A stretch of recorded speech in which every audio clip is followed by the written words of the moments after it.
Ron continued waiting patiently in front of the peephole of my door after 5 minutes of ringing the bell. I thought about running out the back door, but I was frozen in place. Behind Ron, a mother was passing by with a stroller, and I used the opportunity to unlock the main lock of the door while leaving the chain on. "Hey, Ron, I'm really not feeling so well today.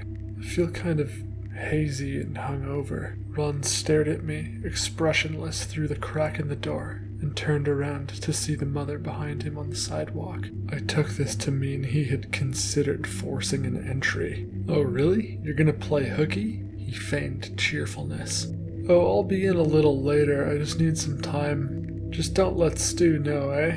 I reframed it as our little secret from the police chief in the hopes that Ron would take the bait, make him think I wasn't on to the fact that something was deeply wrong with him. I didn't know whether he was a reptilian himself, or if what they had injected him with brainwashed him, but both possibilities made me shudder. There was still an inkling of doubt that anything was wrong at all, but I was becoming more and more decidedly paranoid as time went by. "All right, well you better bring me a coffee when you show up," Ron teased. He turned without a fuss, got in the squad car, and left. What if I had just dreamed all that stuff about the reptilians? And what if there was no dose of serum and I really was just hungover? I questioned my sanity as the morning played out. I got dressed and got in my car, but before heading to work I decided to stop by a spyware store. If that afternoon I was going to be alone on a boat with Ron, I figured that I should probably try to document it.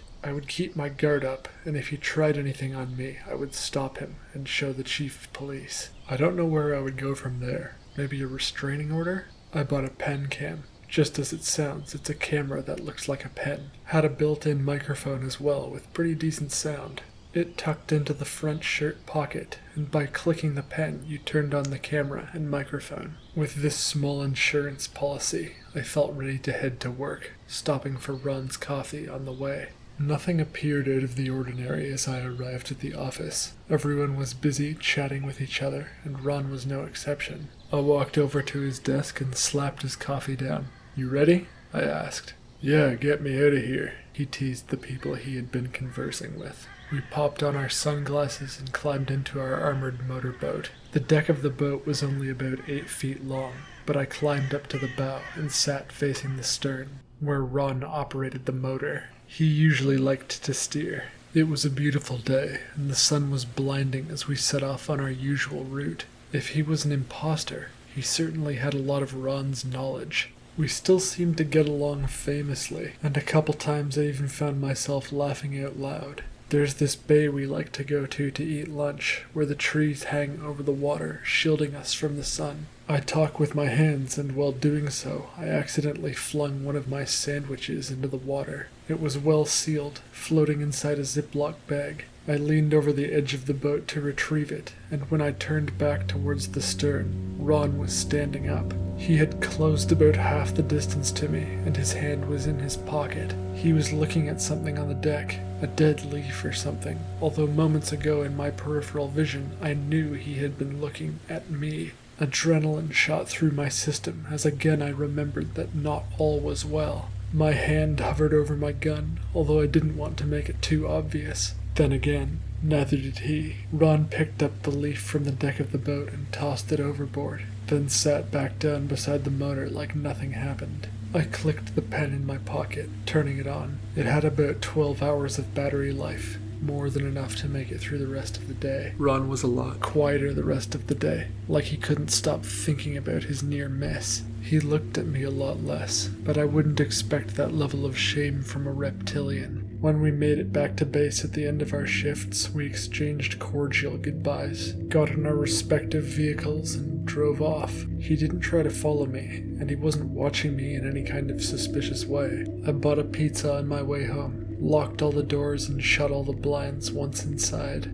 I couldn't shake my paranoia though, and when I was done eating, I opened the blinds up again to peer out into the street. It felt oddly quiet. I almost expected there to be a van parked outside, or some strange neighbor I'd never seen before walking by. But there was... what is that? A humanoid figure stood in the window 2 doors down across the street. It was an old lady. I'd met her before, I think, but she was holding binoculars, and she was looking at me directly. The whole day's worth of trying to prove to myself that nothing was suspicious unraveled instantly. When she saw me watching, she removed the binoculars from her face, but continued staring at me plainly, expressionless, just as Ron had been in the morning. I wondered if the Ron who had come to my house was not the same person as who I saw at work. No. It didn't matter. I really couldn't afford to trust anyone, but for that matter, I didn't feel comfortable sleeping here. Last thing I needed was people crawling into my house while I was asleep and dragging me down to those depths to inject me again. I packed a small overnight bag, threw it in the passenger seat, and drove out to the country, to my childhood home. 30 minutes west of the city. I knocked, and my mother looked concerned as she opened the door. I sat her down on the living room couch, and for the next 2 hours, in gruesome detail, I recalled everything that had happened. She was always a very open-minded person. I remember in childhood we'd sometimes have discussions about if I were to show up at her house in a different body, would she believe it was me? And she always told me yes, she would. And now, as I explained about the meteor, the underground layer, and the reptilians, she was all ears. She didn't doubt me for a second. When I was finished telling her the story, she got up and poked her eyes between the blinds herself. She told me she didn't see anything out there, but that of course I was welcome to stay as long as I needed to. Even though I was well into adulthood, and I didn't care to admit it, there was something extremely comforting about being back home. My mother and I shared a long embrace. I brushed my teeth and plopped into bed with my clothes still on. I could hear her on the creaky hardwood, carrying her cup of tea down the hall to her own bedroom. I was so exhausted and so relieved to be safe that I fell asleep instantly. I awoke abruptly in the middle of the night. "He's in here," my mother said coldly, pointing at me and standing over the foot of my bed. Before I could make sense of what was going on, an 8-foot-tall red reptilian lifted me into the air. Ron was holding my legs as I kicked and screamed. My own mother was a thrall for these creatures. The betrayal I felt was immeasurable. A burlap bag was forced over my head and sealed shut at the bottom.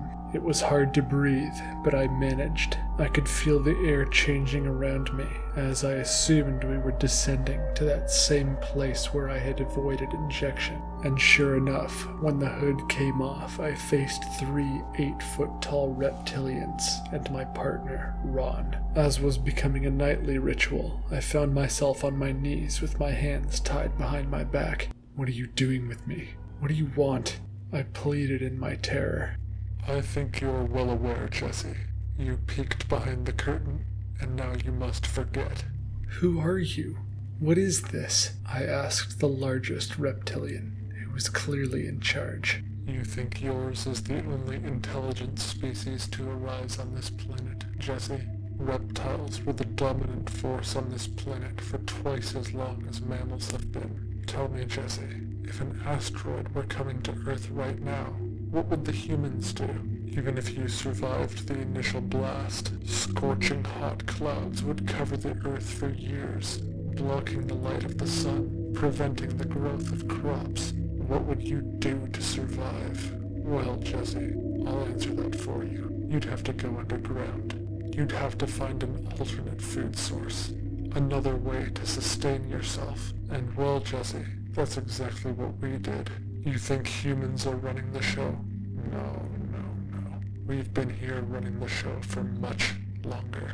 We witnessed the birth of your species, and we have used your kind to advance our goals." The hairs on the back of my neck were prickling as he spoke. I didn't want to believe it, but it made too much sense. "Who are those green reptiles?" I asked, too dumbfounded to think of a better question. "Some opposing political faction. It's of no concern to you. They left the Earth 60 million years ago and now inhabit some distant star. They were told never to return. They did, and we punished them accordingly. Anyway, that little scrap of knowledge is your reward for making it this far, but now it's time to forget." One of the red reptilians stepped forward, planted his long nail in my neck, and I went to sleep. I woke up the next morning refreshed, remembering nothing, and blissfully unaware of the previous 48 hours. I did my patrol as normal. I lived out my day as normal. I had a pleasant evening as normal. Ron and I went drinking as normal. And it wasn't until I was getting ready for bed that I noticed a strange, unusually heavy pen that had been placed in my front shirt pocket. I examined it carefully and realized it was a camera. I looked up the model online and figured out how to turn it on. Oh, it must have been out of batteries. How did this get here? I wondered to myself. But it was even more strange when I found a charger for the camera sitting on my kitchen table. I plugged it in and took a look at the footage on my computer. 12 straight hours. I was awfully confused at first, watching footage of me and Ron on some routine patrol sitting in a boat, footage of me eating a pizza sitting in my dimly lit house. But I went to my mother's house. When did I do that? And why was I recording as I fell asleep? The moment in the video the lights flicked on and a reptilian appeared in plain view, a chill ran through my body. I watched as my lifeless body was carried through a storm drain into some underground lair, and again I listened to the words of that ancient, wicked being as though it were my first time hearing them. The camera had only run out of power halfway between the sewers and dragging me back up to my house. What was incredible was that even after watching all this footage, I remembered nothing. And yet somehow, I knew that the footage was real. I don't know what to do with this information, but I feel like I might live a better life if I just take it to my grave. Hey guys, thanks for listening to that part 2. Next week's story I believe is going to be the Gorgon, which was a request, and then the week after that will be the Yeti, which I'm going to make a part 3 of Bigfoot. Even though I know technically the Yeti and Bigfoot are different creatures, I'm going to tie them into each other, because that's my most popular story by far, and I kind of wanted to do a part 3 to it eventually. So subscribe and hit the bell for that, and until next time, embrace the beautiful dark.